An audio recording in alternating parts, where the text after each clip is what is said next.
માલપુરમાં ટીટોડીએ ઈંડા મૂક્યા છે। જી હા, અણિયોરમાં ખેતરમાં ટીટોડીએ ઈંડા મૂક્યા છે। હુંડિયાના વાવેતરમાં 3 ઈંડા મૂક્યા છે। ખેતરમાં ટીટોડી ઈંડા મૂકે તો ખેતી પાક સારો થવાની માન્યતા હોય છે। ખેતરમાં ટીટોડીએ ઈંડા મૂકતા હાલ તો ખેડૂતોમાં ખુશીની લહેર છે, કારણ કે ટીટોડી જ્યારે ઈંડા મૂકે છે ત્યારે એનાથી એક વર્તારો નીકળતો હોય છે કે વરસાદ સારો રહેશે કે કેમ। અણિયોરમાં ખેતરમાં ટીટોડીએ ઈંડા મૂક્યા છે। હુંડિયાના વાવેતરમાં 3 ઈંડા મૂક્યા છે। ખેતરમાં ટીટોડીએ ઈંડા મૂકે તો ખેતી પાક સારો થવાની માન્યતા છે। વધુ માહિતી મેળવીએ અરવલ્લીથી સંવાદદાતા હાર્દિક મારી સાથે જોડાયા છે।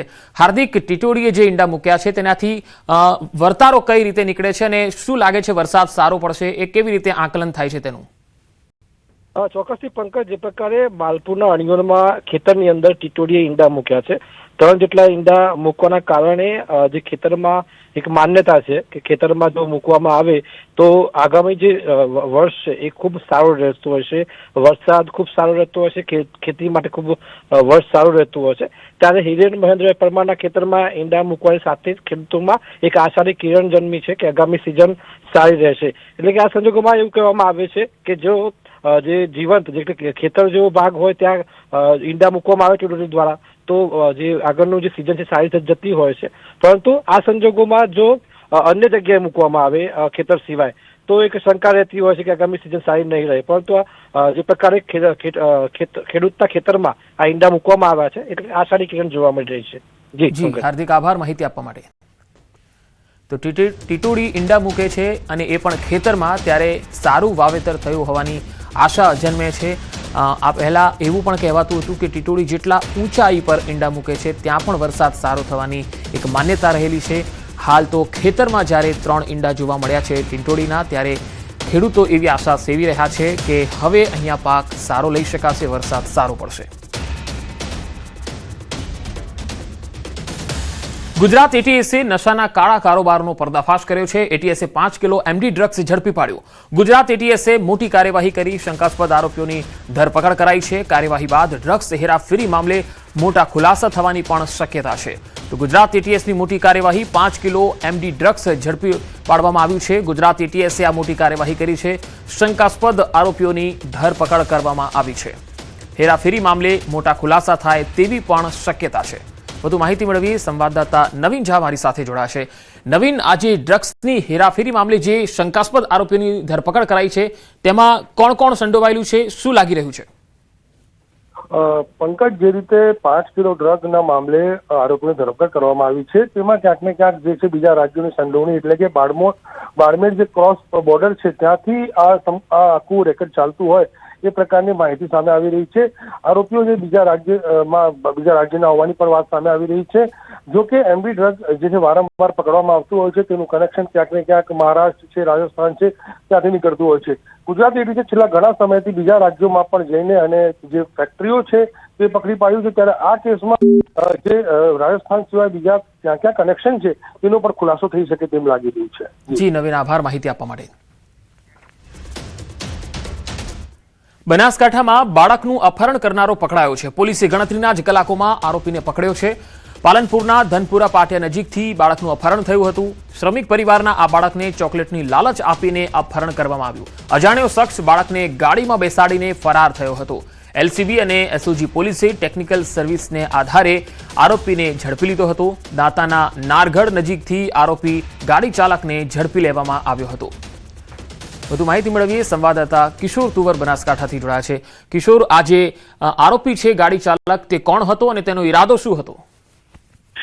ચોક્કસથી અત્યારે તો પાલનપુર અંબાજી હાઈવે પર જે ધનપુરા પાટિયા નજીક એક શ્રમિક પરિવારના બાળકને ચોકલેટની લાલચ આપીને તેનું અપહરણ કરવામાં આવ્યું હતું। ગાડી ચાલક તેને અપહરણ કરીને દાંતાના નારગઢ નજીક લઈને ગયો હતો। ત્યારે જે એલસીબી અને એસઓજીની ટીમે પોલીસ ટેકનિકલ સર્વિસના આધારે તેમજ સીસીટીવી ફૂટેજોના આધારે આરોપીઓ સુધી પહોંચી હતી અને આરોપી પાસેથી અત્યારે તો બાળકને સુરક્ષિત છોડાવવામાં પોલીસને સફળતા મળી છે અને પોલીસે આરોપીને અટકાયત કરીને વધુ તપાસ હાથ ધરી છે। બાળકનું અપહરણ શા માટે કર્યું હતું, આગળ કોઈ ગુનામાં તે સંડોવાયેલો છે કે કેમ, તેને લઈને પણ અત્યારે તપાસનો ધમધમાટ ચાલી રહ્યો છે। પરંતુ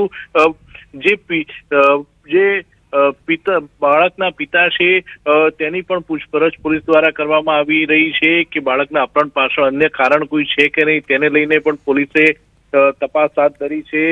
વાલીઓ માટે આ જે કિસ્સો છે તે આ કિસ્સો જે છે તેને લઈને અનેક સવાલો પણ ઉઠી રહ્યા છે, કારણ કે પોતાના બાળકને ધ્યાન રાખવું જોઈએ અને કોઈ બાળકને ચોકલેટની લાલચ આપે અને તેનું અપહરણ થઈ જાય એ વાલીઓ માટે લાલ બત્તી સમાન કિસ્સો પણ કહી શકાય। પંકજ। જી કિશોર, આભાર માહિતી આપવા માટે। વડોદરામાં આમ આદમી પાર્ટીએ ભાજપના કાર્યકર્તાને ટિકિટ આપી। પાદરામાં આમ આદમી પાર્ટીએ ભાજપના કાર્યકર્તાને ટિકિટ આપી દીધી। ભાજપના કાર્યકર નટવરસિંહ પઢિયારના પત્ની કાંતાબેનને ટિકિટ આપવામાં આવી। વડુ જિલ્લા પંચાયત બેઠક પર આ ટિકિટ ફાળવવામાં આવી। આપે જાણ બહાર આ ટિકિટ ફાળવી હોવાનો આક્ષેપ છે। નટવરસિંહ પઢિયારે ટિકિટનો અસ્વીકાર કર્યો છે। તો વડોદરાથી આ મહત્વપૂર્ણ સમાચાર। આમ આદમી પાર્ટીએ ભાજપના કાર્યકરને ટિકિટ આપી દીધી। પાદરામાં આમ આદમી પાર્ટીએ ભારતીય જનતા પાર્ટીના કાર્યકર્તાને ટિકિટ આપી છે। ભાજપના કાર્યકર નટવરસિંહ પઢિયારના પત્ની કાંતાબેનને ટિકિટ આપી। વડુ જિલ્લા પંચાયત બેઠક પર આ ટિકિટ ફાળવવામાં આવી છે। આમ આદમી પાર્ટીએ જાણ બહાર આ ટિકિટ ફાળવી હોવાનો આરોપ થઈ રહ્યો છે। હું ભારતીય જનતા પાર્ટીના વિચારસરણી વાળો માણસ છું, પણ આમ આદમી પાર્ટીએ અમારી જાન બહાર અમારી ટિકિટ ફાળવણી કરી છે। અમારે એ લડવાની નથી અને અમારે કોઈ આમ આદમી પાર્ટીની સાથે કોઈ સંબંધ નથી અને કોઈ હોદ્દો પણ છે નહીં। વધુ માહિતી મેળવી વડોદરાથી સંવાદદાતા હાર્દિક દીક્ષિત જોડાયા છે। હાર્દિક, આ જાણ બહાર ટિકિટ ફાળવી છે, આ સમજણની બહારની વસ્તુ છે। આમ આદમી પાર્ટીના કોઈ નેતા સાથે વાતચીત થઈ શકી છે આ મામલે? બિલકુલ પંકજ, જો આમ આદમી પાર્ટીની વાત કરીએ તો સ્થાનિક સ્વરાજની ચૂંટણીમાં તે જંપ લાવવા માટે ધમ પછાડા કરતી હોય અથવા તો પછી આ સૌથી મોટો છબોડો હોય તેવું કહી શકાય। આમ આદમી પાર્ટીના જે અગ્રણી છે તેમની સાથે સંપર્ક કરવાનો પ્રયત્ન કર્યો હતો, પરંતુ તેમના દ્વારા ફોન જે છે તે રિસીવ નહોતો કરવામાં આવ્યો। એના કારણે એમની સાથે વાત જે છે નથી થઈ શકી। પરંતુ આ આશ્ચર્યની વાત છે, કારણ કે પઢિયાર જે છે તે વર્ષોથી ભાજપની વિચારસરણી સાથે સંકળાયેલા છે અને તે વડુ ગામના પૂર્વ સરપંચ પણ રહી ચૂક્યા છે। તેઓ ચોંક્યા ત્યારે કે તેમના પત્નીનું નામ જે છે તે આમ આદમી પાર્ટીના જે ઉમેદવારોની યાદી છે તેમાં જાહેર થયું અને જળાજળ તેમના પર લોકોના ફોન આવવાના શરૂ થઈ ગયા। ત્યારબાદ તેમને તપાસ કરી તો તેમને ખુદ જાણવા મળ્યું કે આમ આદમી પાર્ટી દ્વારા તેમના પત્નીના નામે ટિકિટ જે છે તે ફાળવવામાં આવી છે। મીડિયામાં નિવેદન આપતા તેમણે કહ્યું છે કે વર્ષોથી તેઓ ભાજપ સાથે સંકળાયેલા છે અને ભાજપની વિચારસરણી સાથે સંકળાયેલા છે। આમ આદમી પાર્ટી દ્વારા તેમને કોઈ પણ જાતની જાણ કરવામાં નથી આવી કે આમ આદમીના કોઈ પણ નેતા સાથે તેઓ સંપર્કમાં નથી અને ચોક્કસથી તેમને આજે તેમણે ટિકિટ આપી છે તેનો અસ્વીકાર કર્યો છે અને તેમને આમ આદમી પાર્ટીની ટીકા કરી છે। પંકજ। જી હાર્દિક, તો પછી ભાજપ તરફથી આ જે વડુ બેઠક છે તેના પર કોના નામની જાહેરાત થયેલી છે? બિલકુલ, હજી સુધી ભારતીય જનતા પાર્ટી દ્વારા જે ઉમેદવારોના નામો જે છે તેના જાહેર કરવામાં નથી આવ્યા, પરંતુ ટૂંક સમયમાં ભાજપ દ્વારા જે મેન્ડેટ અપાશે ઉમેદવારોના નામો જે છે તે જાહેર કરવામાં આવશે। પરંતુ ચોક્કસથી વડોદરા શહેર અને જિલ્લાની વાત કરીએ તો જ્યારથી ચૂંટણીની જાહેરાત થઈ છે ત્યારથી વડોદરા શહેર અને જિલ્લામાં આ રીતે રાજકારણ જે છે તે ગરમાયેલું જોવા મળી રહ્યું છે। કારણ કે સાવલી હોય, વાઘોડિયા હોય, ડભોઈ હોય, એ તમામ જગ્યા પર આ પ્રકારની ગતિવિધિઓ જે છે તે તેજ થઈ ગઈ છે। એટલે ચોક્કસથી મેં કીધું પ્રમાણે કે આ વખતની જે સ્થાનિક સ્વરાજની ચૂંટણી જે છે તે રસાકસી ભરી રહેવાની છે। પંકજ। જી હાર્દિક, આભાર માહિતી આપવા માટે।